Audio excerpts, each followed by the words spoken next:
This is Dan Larson with Great Plains Livestock Consulting.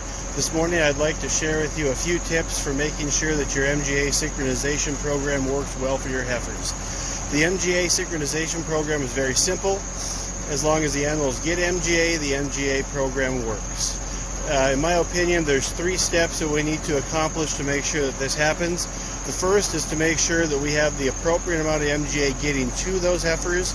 The second is making sure that it's mixed appropriately, and then the third is make sure it's delivered appropriately. In the first step, I always prefer to have a feed mill titrate out the amount of MGA that you need for the group, so it's weighed out into at least 50-pound bags, and delivering that MGA in at least a 1-pound premix and making sure that they receive at least half a milligram of MGA per day. The second part of that is to make sure that it's mixed appropriately, but to make sure that happens, it's important to deliver it appropriately into the mixer, and I always prefer to mix that on top of my corn in the bucket. I have a vertical TMR mixer, as you can see, and obviously the hay is in there already, and that's very important, but it's also important to make sure that we have our mineral and MGA in like ingredients, so make sure that we put that in the bucket on top of the corn along with the mineral, and then mix that in with the hay as the TMR mixer is running. So as I said, appropriate mixing is important to the success of your MGA synchronization program. As you can see, I'm getting ready to finish loading our last ingredient, which is the corn silage, our source of moisture in the ration for mixability.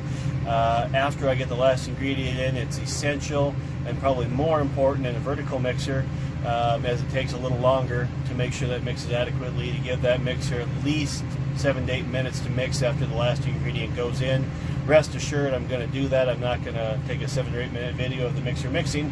However, we will go up and take a look at the mixer and look at our mix here in just a second. So as you can see, our vertical mixer is doing its job. It's doing a nice consistent blend, and we want to give that at least another 5 minutes now to make sure this load is mixed before we deliver it.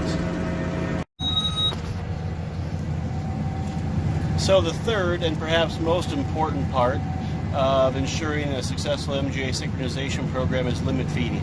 So we have our MGA mixed into about a 1-pound premix. We've had the feed mill blend that. We're feeding at least a half a milligram of MGA per head per day. We've got it mixed appropriately. The mixer's had 7 to 8 minutes to mix, and now we want to make sure that we're limit feeding our heifers. So we want to make sure that our heifers are coming up, they're attentive to the bunk. I prefer to limit feed by about 10%. You can see our bunk's clean for the most part, and we've done a good job of limit feeding. This is day 12 with MGA.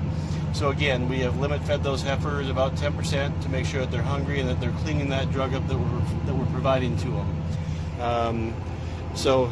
This is, in my opinion, the keys to a successful MGA ester synchronization program. If you have more questions, please feel free to contact me or any of the Great Plains Livestock Consulting nutritionists. Thank you.